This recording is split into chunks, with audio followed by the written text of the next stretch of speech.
hello all again for another Tech Talk. I'm Trevor Thornton with Crop Care. We get to talk today about something that you may not have heard before, about different nutrient ratios beyond just some normal ratios that you may have worked with, and then some of the value-added maps that we've added based on either grower request or advisor request of some of the advisors we get the opportunity to work with in Western Canada. So when you're looking at growing a crop, we look at the law of the minimum. I've referred to this in a few of our Tech Talks, and it's important to understand because what's limiting that crop potential. Also, what's the balance of those nutrients? And this is where the ratios also help us dive in a little bit deeper than just the raw nutrient values. So we'll dive right into the K to MG ratio. For folks that have used A&L Labs for a long period of time, this is something that they have supported and got a lot of research on. When you look at any of our ratio maps, just saying here, as anybody's wandering through this, I just want to understand it. Anything that's in the green categories, those are your optimum levels of where you want to be. Anything outside of that, we've got some challenges. So for the K to MG ratio, we want that somewhere between a 0.25 and a 0.4. This particular field's a little bit low at a 0.2, so we got to work at our potassium to bring that up a little bit. But you can see our ranges from a 0.1 to a 0.5. As we look at variable rate applying potassium and or magnesium on a field like this, we will tighten up these ratios differences, but also point it in the right direction. When we started looking at this and doing correlations to yield maps, we saw some strong correlations to getting the K to MG ratio in the sweet spot versus having it way too low or way too high. Yield drops off pretty fast off of what the potential of a field is. Once you get over 0.4, it drops off a little bit between a 0.25 and a 0.2, but when you get below a 0.2 and lower, it drops off substantially. Now, the challenge that we've had with that is when you're talking with a grower who is growing really good yields with a poor K to MG ratio, and you tell him he's leaving yield on the table, he kind of looks at you like you're squirrely. But the reality is the data is showing us that if you want to work at maximizing your production, there's areas to tweak. And that's what these ratios really help us do, is fine tune and tweak the program.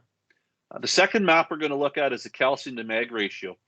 If you read organic agriculture or regenerative agriculture literature, a lot of them talk about the calcium to mag ratio, wanting it somewhere between 5 to 7 or 7 to 10, depending on how it's created.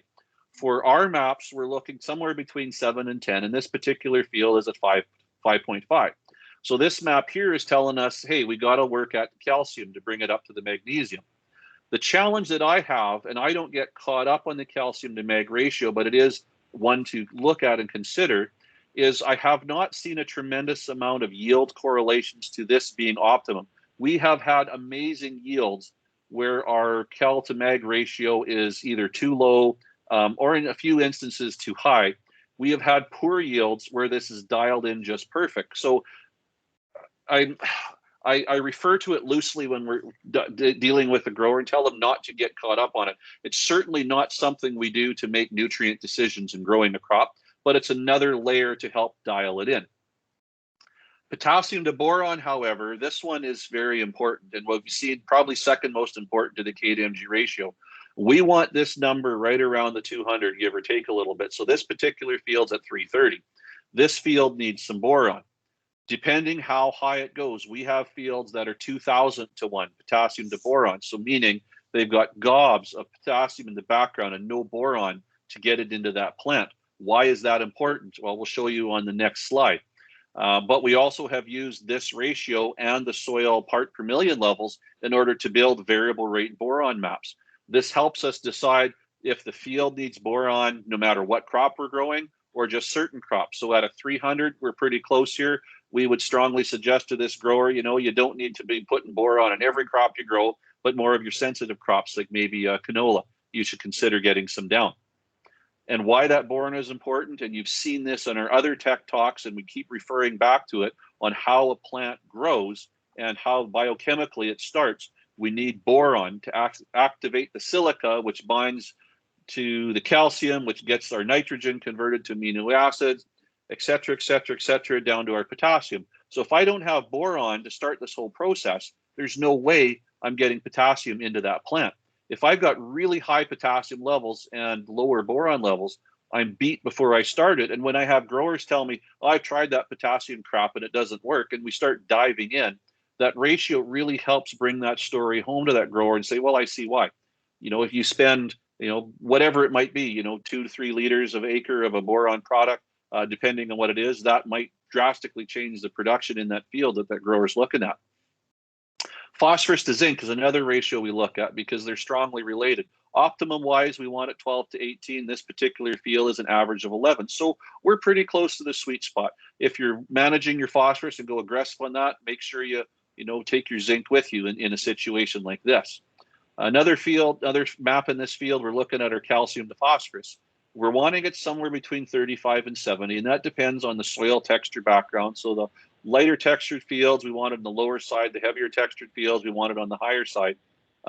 This field's at a 35. So what this is telling us is, hey, we've got some not bad phosphorus levels. We need to really focus on the calcium. Another map, when we're looking at our phosphorus and manganese, we want it between a 1.25 and a 2.5, where average is 2.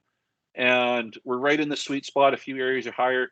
This field, they've done a good job managing their phosphorus over time. So we really don't need to go crazy on phosphorus. We look at another map here, phosphorus to copper. We want it between 20 and 30, and they're at 72. Guess what? We need to put a lot of copper on this field and keep the copper nutrition strong because we've got a lot of phosphorus in the background. Another map we look at, the calcium potassium map. We're averaging 9 and we need to be in the 10 to 15, so we're almost perfect. So if all of a sudden we go put on a whole bunch of calcium, we got to make sure we take some potassium with it, especially when you're looking at calcium from a lime application in tons per acre, not just pounds an acre of something else. Manganese to copper, we want that in a 20 to 25 and we're averaging 35. So this particular field or this particular map is showing us, this is the second or third map if you actually look at the copper part per million. Hey, we need to focus on copper on this field and make sure that we apply enough in order to get our balances right, but also to feed our crop. When we look at manganese to zinc, we're wanting it somewhere between 8 to 12. This particular field's at 5.6. So this is saying we've got good zinc, but we're a little short on manganese. But remember the previous slide? We've got good manganese when it's compared to copper. So now when we're looking at both of these together, we've got to manage the manganese very, very carefully so we don't skew things out. Again, it comes to that balanced approach. And then the final ratio map is our zinc to copper. So we got lots of zinc, but we need some copper. We want that at a maximum of 2.5, and this particular field's at a 6.5. So when you look at all of these different ratios, what this really does help us bring about to that farm is when we're going through the maps and explaining what we see in them, and we get to those ratios, it helps us dive into what potentially is the most yield limiting factors of that field and allows us to say, hey, Mr. Grower, these 2 or 3 nutrients are something you should focus on immediate future for your next crop for growing that successfully. Then we can look at and say, hey, Mr. Grower, these are some things that you got to look at more midterm or long term. So that might be a calcium application of some sorts. So when we look at this field, we need to focus on some micronutrients here to really start unlocking the potential. The long-term factor on this field would be looking at our calcium levels to help dial them in better and make sure that we maintain those balances moving forward. But there are scenarios, and I need to say this, that the soil type will not allow us to maximize the optimum balances, and it's just too expensive to do it. So then it's about managing the nutrition to that crop. And we're never going to fix those soils, but it's about managing the delivery system of that crop so we can grow the biggest potential crop that we can. That's going to give us the biggest ROI. So the value of the ratios, it helps us prioritize what nutrients we need to focus on. It's an additional map layer when we're creating some of our RX maps, and it helps us look at the information in a little different way than we're traditionally used to. When we start looking at the value added maps, we create some extra maps to help the growers and their advisors understand better. A lot of the maps have come out of whether it's a farm saying, I don't understand, I'm a dumb farmer, it's a quote unquote, put it in a picture for me, and advisors saying, hey, you got all this information, can we put it together to give us a risk map of some sort? And we do have more maps coming. So the club root risk is a big one that we've been asked to put together. What we found is that club root risk, 6 and above, you've got a definite challenge with club root potentially thriving in your field. 5 and below, not so much. what we hope these maps would do is advisors would be able to, and the growers as well, use them to smart scout your fields and go to the areas of the field with the highest risk. Because if we can identify where those highest risk areas are and you can scout them before the club root becomes a big problem that you can't eradicate on a small basis, we can mitigate that risk and then make some management decisions to enhance those areas so we don't increase the spread of the club root. When we're looking at club root research, this is from Oregon State College from 1958. That's a long time ago. They were specifically looking at calcium, potassium, calcium to potassium, boron, boron to calcium, calcium to boron, and pH and its effects on club root and the club root disease in different crops. I gave this research to a fellow from Omex, Abdel, who's a brilliant man. And he actually took all the data, ripped it apart, and put it back together. And he said, in their research data, when they got their boron or the potassium to boron ratio to 200 to 1, the club root disappeared. When it was lower than that or higher than that, then the club root started showing up again. So an interesting fact that the research was there, but just when you look at it a little bit differently, it really shows the value in some of those ratios that we're using to help understand what's going on. So we look at some club root ground truthing in Manitoba.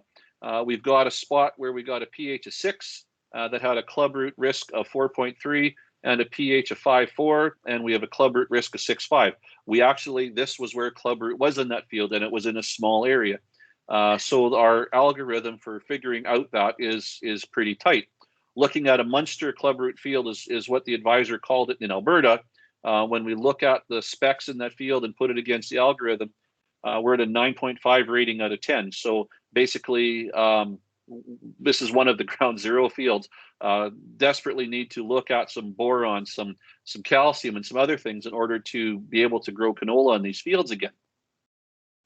And this is some work that we were involved with the Canola Council in Alberta on making some recommendations to some plots. So these are soils from this field. And you can see here with no lime, and these plants were maybe 6 to 8 inches tall, so a fairly small plant. You can see how much club root's already started with the galls, where they've mixed in the hydrated lime to correct the pH and get the calcium levels right. You can see there's nothing started on that plant. By no means are we suggesting that we're going to eradicate club root from the field, but if we can change the environment that the club root likes to thrive in and change that, our plants have a chance to get up and going. And maybe we'll have a gall or two on this by the end of harvest, but at least we'll have something to harvest versus this plant will be choked off and mature long before we can get it harvested off that field.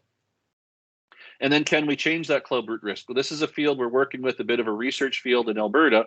And as we've changed some of those soil nutrient levels, we've dropped the club root risk on an average from a 6.9 down to a 5.9. So we're definitely heading this field in the right direction. Another map we look at, maps we have are sand, silt, and clay, which are very unique to SoilOptix. And I've had growers look at those maps and say, yeah, so what? What does that mean? That doesn't tell me anything. So then we started showing them the texture triangle, but then we said, well, why can't we put that just together and take those numbers and put it in a picture for that grower? So that's what we did. Which includes the texture triangle so they can kind of see where things are at. So this particular field, we got 30% of it is a sandy loam, 69% of it's a medium loam, and just under, well under 1%, we got some clay loam. This actually makes a lot of sense to the growers because when they piece that and see that in the field, well, yeah, that's where it's sandy, that's where it's heavier. Yeah, that really makes sense to me. So that's good. Then we look at fertilizer efficiency, and a guy looks at a chart like this and says, well, that really doesn't mean anything to me. Yeah, so what? I'm losing 53%. But then when you put that in a map, and this particular field, we range from 0 to 53% with an average of 30. Now, all of a sudden, it really makes sense to that grower saying, hey, I'm losing value on a lot of my field. When you look at his pH, his average is 5.4 with a bottom end of 4.9 to a high of 8.3. When we look at that field and look at the dollars and cents, if we leave it untreated and we're spending $100 an acre in fertilizer, that's $30 an acre we're potentially wasting every year. With the potential loss of $20 to $60 an acre of a $500 an acre crop, plug in whatever number you want. That could be $1,000 an acre. That could be $100 an acre. I don't care. Just plug a number in. This is what we've used for this scenario. We're losing between $120 and $330 an acre a year by not taking care of that problem, which is easy to take care of. With that, that's a quick go over of the SoilOptix and what we see for ratios and some of our extra value maps. We are working on more maps. A scab risk map is really close to being released. We just got a little bit of ground truthing to do. I believe we can also work on some forecast maps on weeds. If you watch some of our previous tech talks when we're referring to the soil chemistry, the weed potential, maybe we can be forecasting some more diseases and certainly insects. So I think our imagination and time are our limitations because the data is out there. We just got to piece it together. So with that, thanks for joining us on another tech talk looking at SoilOptix. If you want to reach out and have any questions, or contact information is here. We'd be more than willing to have a chat with you.